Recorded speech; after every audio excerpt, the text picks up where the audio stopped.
Mesdames et messieurs, bonjour, ici Suzanne Nantel, mairesse de Berthierville. Bienvenue à cette diffusion de Berthierville vous informe via CTRB, émission mensuelle qui vous permet d'être informé de vos affaires municipales et tout particulièrement en regard des décisions qui ont été prises par votre conseil municipal lors de la dernière séance publique, soit celle du 8 septembre dernier.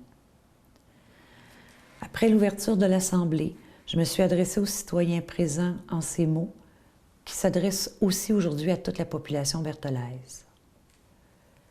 Puisque la personne est avant tout, pour le conseil municipal, une priorité, je voudrais tout d'abord, avant de procéder aux éléments prévus dans le cadre du déroulement de la séance, faire le point sur la situation au niveau de la problématique de santé publique qui nous touche depuis 2 semaines, dossier pris très au sérieux par vos élus et par la direction générale de la Ville. Vendredi, le 21 août dernier, en soirée, les services de santé publique du Centre intégré de santé et services sociaux communiquaient avec notre direction générale pour nous informer qu'ils avaient constaté une récente hausse de cas de légionellose dans notre ville. Dès lors, ils ont pris en charge cette problématique en étroite collaboration avec la Ville et dès le lendemain, samedi 22 août, un communiqué émanant de leur service a tout d'abord été remis aux différents médias régionaux, presse écrite et parlée, ainsi qu'inscrite sur la page web de la Ville et diffusée sur la messagerie vocale des bureaux de l'Hôtel de Ville. Il a aussi été distribué aux portes des résidences de tous les citoyens de Berthierville par le biais de notre service d'incendie entre 10h et 13h30 la même journée.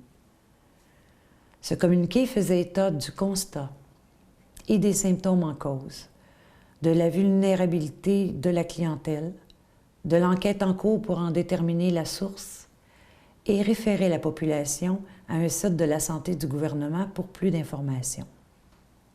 Parallèlement, une conférence de presse se tenait à 13h30 ici même, à l'Hôtel de Ville, à laquelle participaient les élus municipaux, les dirigeants du service de la santé publique, le représentant du service d'incendie et la direction générale de la Ville en présence de quelques citoyens.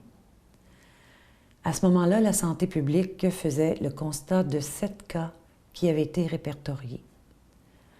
En se questionnant sur les sources possibles de cette contamination, nous avons été informés qu'outre l'ajustement de température conforme des réservoirs d'eau chaude dans les résidences de personnes âgées, les taux de refroidissement à l'eau étaient aussi considérés comme des sources possibles de cette problématique. Puisqu'à 3 différents emplacements dans la ville, des tours de ce type y sont installés, des échantillons d'eau y ont été prélevés aux fins d'analyse et par mesure préventive, une procédure de décontamination a été également effectuée sur chacune d'elles. En ce qui nous concerne, la Ville possède l'une de ces tours de refroidissement, soit celle de l'Arena. Elle a immédiatement été arrêtée et les activités de l'Arena ont cessé sur le champ, et ce, dès le samedi 22 août. La Régie du bâtiment du Québec est alors intervenue dans ce dossier. Je tiens à préciser ici que nous détenons un programme d'entretien quant à nos installations via l'octroi de contrats attribués à des entreprises privées reconnues pour l'application de ces programmes. Depuis ce temps, nous continuons à faire des prélèvements et des analyses et, malgré le fait que les résultats d'analyse sont négatifs, l'Arena est toujours inopérante, la tour de refroidissement n'ayant pas été redémarrée à ce jour, et cette directive sera maintenue tant que nous n'aurons pas ni l'approbation de la santé publique, ni celle de la Régie du bâtiment du Québec. En date du 8 septembre, nous avons communiqué à nouveau avec les services de santé publique et le dernier bilan est le suivant. Entre le 20 et le 28 août, il y a eu 19 cas, dont 2 décès attribuables à cette éclosion. Une vigie est toujours effectuée par les services de la santé publique en ce sens. Nous avons de plus reçu la confirmation qu'un autre communiqué serait émis par la santé publique à cet effet via les médias régionaux. Le conseil municipal confronté à toute cette gestion de crise se veut transparent. Pour l'instant, les causes ne sont toujours pas confirmées. Et sachez que toute cette problématique nous préoccupe tous et que nous collaborons avec autant les autorités de la santé publique que celles de la Régie du bâtiment à régler la situation. Nous avons fait ce qu'il y avait à faire et pris les mesures raisonnables devant cette situation. Si d'autres gestes sont à poser, nous le ferons. Puisqu'actuellement le portrait de la situation n'est pas complété, l'enquête étant toujours en cours, il serait prématuré de tirer des conclusions pour l'instant sur l'origine de ce triste événement. Par contre, selon les services de santé publique, là où les sources semblent contrôlées, étant donné que depuis le 28 août, aucun nouveau cas n'a été déclaré. Sachez que toute l'information relative à ce dossier vous sera partagée au fur et à mesure que la situation évoluera, et seule telle que nous l'avons fait jusqu'à présent. Suite à ce message, j'ai demandé si les citoyens avaient des questions à poser en séance, et il n'y en a pas eu. J'ai alors poursuivi avec les informations d'ordre général que je vous partage aussi aujourd'hui. À savoir que j'ai reçu plusieurs commentaires positifs des citoyens sur la réfection de nos trottoirs. Selon le plan d'action établi par le conseil municipal, ces réfections se poursuivront et l'objectif visé est que d'ici les 2 prochaines années, nous aurons complété l'ensemble des travaux en ce sens. Évidemment, ces dépenses seront prévues au budget des années en cause. Autre élément apprécié, la reconfiguration et l'aménagement de la rue Sainte-Foy, coin de Montcalm, permettant une meilleure gestion de la circulation à cette intersection. Les balançoires et tables nouvellement installées dans les parcs Bellevue et Gilles Villeneuve ont aussi fait l'objet de l'appréciation de plusieurs citoyens. Quant aux travaux du centre-ville, l'échéancier final est toujours prévu au 9 octobre, suite à la prochaine rencontre de chantier, à la dernière rencontre de chantier qui s'est tenue le 1er septembre dernier. Ces réunions de chantier se tiennent aux 2 semaines. Je suis revenue aussi sur les festivités du 150e de l'incorporation de Berthierville qui se sont tenues les 29 et 30 août dernier au parc du Chenal du Nord et qui ont été une déception pour les élus et le comité organisateur au niveau de la participation de la population. Bien que la situation de santé publique préoccupait les citoyens et pouvait expliquer en partie ce manque de participation, il n'en demeure pas moins que les commentaires recueillis allaient plus dans le sens où il n'y avait pas eu suffisamment de publicité. Si, après une distribution de 4800 calendriers de nos activités prévues pour juin à septembre, lequel mentionnait ces activités, une conférence de presse organisée pour promouvoir l'événement est diffusée dans les médias écrits et télévisés locaux au début d'août.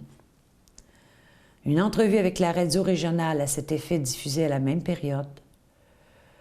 Une distribution des activités du samedi après-midi pour les enfants déposés dans les CPE et le camp de jour. D'une inscription de ces activités sur le site web de la ville. Des pancartes mobiles installées à proximité du site annonçant l'événement. D'une page publicitaire complète sur la programmation et un rappel dans la semaine précédente dans le journal hebdomadaire local de la région, ainsi qu'une autre distribution de 4800 copies d'une page complète de publicité sur la programmation de ces 2 jours dans le Publisac dans la semaine précédente, cet effet, n'est pas suffisant pour que la population en était informée. Il y a lieu de se questionner. L'information est donc fournie, reste à la population sans prévaloir. J'entends encore dire qu'il n'y a rien à Berthierville. Pourquoi donc ce manque de participation? Une analyse en sera effectuée par les élus. Résultats et actions futures en tiendront compte. Il est bien évident que nous ne mettrons pas des énergies et du financement dans l'organisation d'activités que la population ne souhaite pas.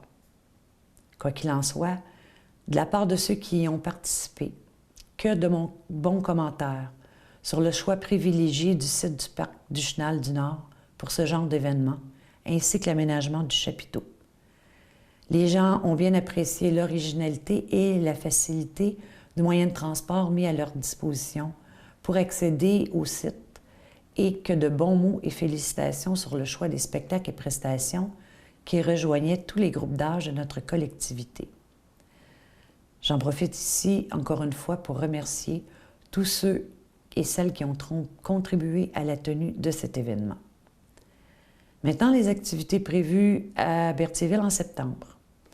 2 activités gratuites qui s'inscrivent aussi dans le cadre du 150e d'incorporation de la Ville, soit l'exposition Gilles Tessier à la Bibliothèque municipale qui se poursuit jusqu'au 5 octobre, exposition de photos relatant 150 ans de notre passé berthelais, laquelle les gens peuvent découvrir sur les heures d'ouverture de la bibliothèque. Et pour conclure ces festivités, le 12 septembre prochain, compté de 20 h, veillez à la lanterne prévue pour une visite guidée des rues de Montcalm et de Frontenac, animée par M. Guy Boucher, sur l'aspect patrimonial et historique de ce secteur du Vieux-Berthier et dont le départ est prévu du parc Sainte-Geneviève. S'il y a pluie, l'activité est remise au lendemain dimanche le 13, toujours à 20 h.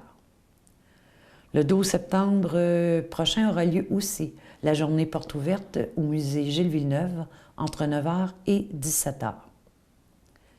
Dès le 14 septembre 2015, les citoyens et citoyennes de Berthierville pourront aussi se procurer gratuitement la revue souvenir de ce 150e, soit à l'Hôtel de Ville ou à la Bibliothèque municipale de Berthierville, sur présentation d'une preuve de résidence.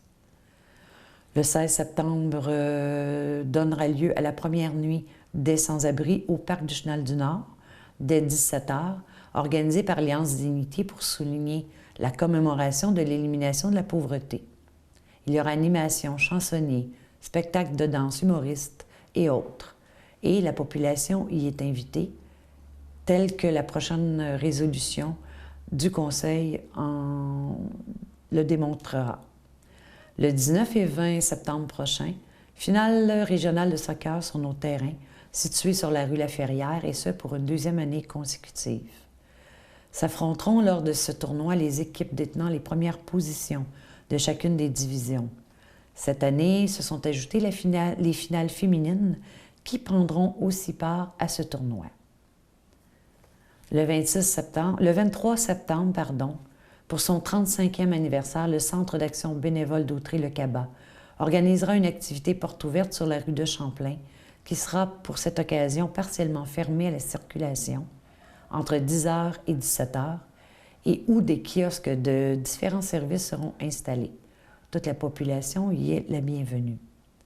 Et finalement, le 26 septembre, dans le cadre du défi Moi pour toi avec l'équipe de Chantal Lacroix, la course à relais Montréal-Québec s'arrêtera à Berthierville au parc Sainte-Geneviève, où à compter de 16 h se tiendra la course de 1 km pour les enfants à laquelle je participerai.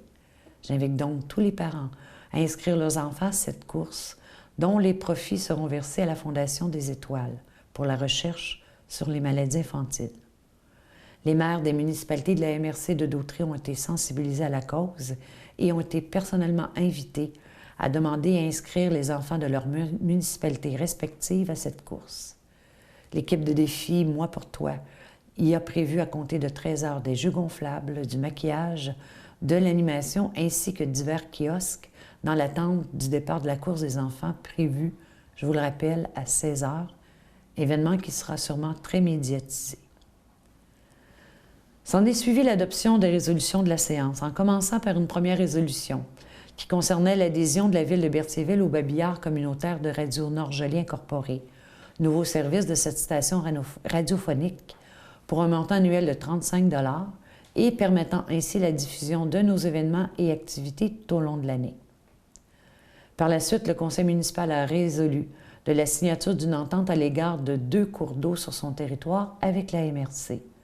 Dans ce dossier, il est important de préciser que bien que la MRC de Dautrey détienne la compétence exclusive sur tous les cours d'eau de son territoire, telle que définie dans la loi sur les compétences municipales, et que ne disposant pas du personnel, des véhicules et des équipements requis pour exercer pleinement cette compétence, qu'elle peut conclure une entente avec l'une de ses municipalités locales sur son territoire pour lui confier l'application des règlements le recouvrement de créances et la gestion des travaux prévus par la loi en matière de cours d'eau.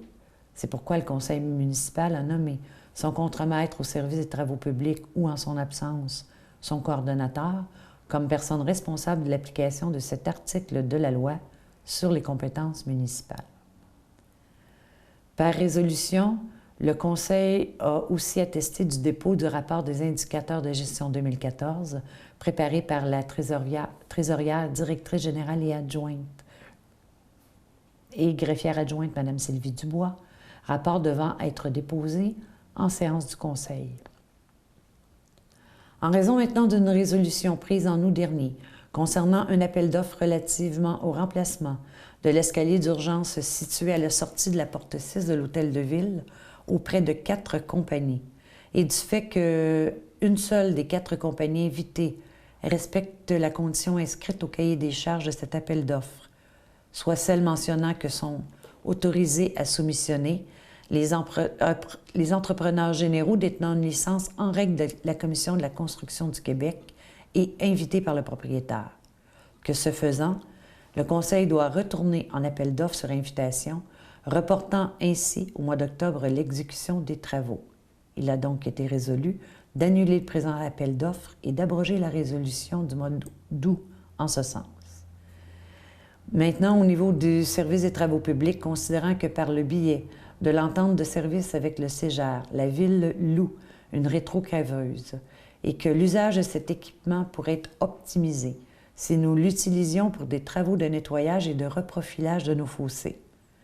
Devant la possibilité, dans une offre de Cégep, que cette dernière procède à l'achat de cet équipement et la loue à la Ville au taux approximatif de 60 $ par mois sur une durée de 5 ans pour un godet à fossé, il a donc été autorisé d'en faire la location en cause. En termes d'urbanisme, maintenant, 2 dossiers ont fait l'objet de résolution, soit tout d'abord une demande de dérogation mineure pour la propriété située au 811 avenue Gilles-Villeneuve, ayant pour effet d'autoriser l'aménagement d'un logement et d'un commerce au rez-de-chaussée, demande qui n'a reçu aucun commentaire de la population et qui avait reçu l'approbation du comité consultatif d'urbanisme. Le deuxième dossier concerne une demande de modification au règlement de zonage déposée par Mme André Plante afin d'autoriser l'exploitation boutique écologique dans le bâtiment principal situé sur la propriété de la requérante, soit l'immeuble 920-924 rue de Montcalm et situé en zone résidentielle. Après discussion des membres du Conseil considérant que cet immeuble est situé à proximité de nombreuses habitations et qu'il importe au Conseil municipal de conserver l'homogénéité de ces zones résidentielles, que de plus que cette demande de modification au règlement de zonage contrevient aux objectifs du plan d'urbanisme de la Ville de Berthierville et que le Conseil municipal considère que l'entièreté de ce secteur doit demeurer résidentielle. Pour ces raisons, la demande de modification a été refusée. Suite à une demande de commandite provenant de la table Alliance Dignité qui souhaite organiser la première nuit des sans-abri de Berthierville, il a été résolu, selon la politique de dons et commandites, ainsi que celle du prêt d'équipement en vigueur à la Ville de Berthierville, de donner suite à cette demande en accordant un montant de 200 $ à cet organisme pour leur événement, qui aura lieu dans la journée du 16 au 17 septembre prochain, entre 17 h et 3 h. De plus, il a aussi été résolu d'accorder à la table Alliance Dignité l'utilisation du parc du Chenat du Nord à cette fin. Une autre demande, cette fois-ci dans le cadre du pacte rural, déposée par la CIRBI, Société de conservation, d'interprétation et de recherche de Berthier et ses îles, quant à la requalification de la signature et du circuit d'interprétation de cet organisme et de la création d'une entrée pour la réserve mondiale de la biosphère du lac Saint-Pierre. Les objectifs de ce projet visaient d'augmenter la visibilité de la Serbie et de consacrer les îles comme porte d'entrée de la réserve mondiale de la biosphère du lac Saint-Pierre, de doter la Serbie d'une identité forte dont les citoyens de la MRC serait fier, de faciliter l'accès et la cohabitation des utilisateurs, de rendre les sentiers plus sécuritaires en améliorant l'affichage et ainsi informer le grand public des enjeux de conservation de notre territoire et de la région du Lac-Saint-Pierre. La demande de la Cirbie à l'enveloppe du parc rural auprès des municipalités de Berthierville, Sainte-Geneviève-de-Berthier, Saint-Ignace-de-Loyola et de la visitation de l'île du Pas étant de l'ordre de 16 577,35 pour l'ensemble du projet, il a été résolu pour Berthierville de participer au projet, considérant sa population, d'un montant de 7 443,11 provenant de son enveloppe au parc rural et sous réserve que les 3 autres municipalités y participent, toujours selon la même proportion, soit celle de leur population respective. Parmi les travaux de voirie prévus au budget de la Ville en 2015, avec un financement au moyen d'une appropriation de l'excédent non affecté, nous en sommes à ceux des rues John F. Kennedy, Melchior et du domaine Bellevue. Suite à un appel d'offres publiques et du résultat de l'ouverture des soumissions, où Généreux Construction Incorporée a été retenu comme étant le plus bas soumissionnaire conforme, au coût de 298 093,50 $. Le Conseil a donc résolu d'en décréter les travaux. En termes de dépôt de documents, celui du rapport annuel sur la gestion de l'eau potable 2014 qui a été déposé, et j'ai aussi fait état du dépôt des rapports de service de pesée des déchets domestiques et de la collecte sélective du mois de juillet 2015, du rapport du service de l'urbanisme pour le mois d'août 2015, ainsi que de mon rapport d'activité à titre de mairesse pour la période du 1er au 31 août dernier. Aucun avis de motion n'a été inscrit à la séance du 8 septembre et s'en est suivi l'adoption du règlement 875-4, règlement concernant l'augmentation du fonds de roulement d'un montant de 200 000 $, établissant le dit fonds au montant de 900 000 $. Aucun autre élément ne s'est ajouté en affaires nouvelles. Voilà, une fois de plus, les décisions que votre conseil municipal a prises au nom et dans l'intérêt des citoyens qu'il représente lors de sa dernière séance publique. Je vous invite à nouveau à revoir le contenu de cet enregistrement et des précédents sur le site web de la Ville sous l'onglet Vue municipale et de continuer à consulter ce site pour toute autre information qui vous concerne. Je vous donne rendez-vous à nouveau en octobre prochain pour une autre émission de Berthierville vous informe. Alors merci et au revoir.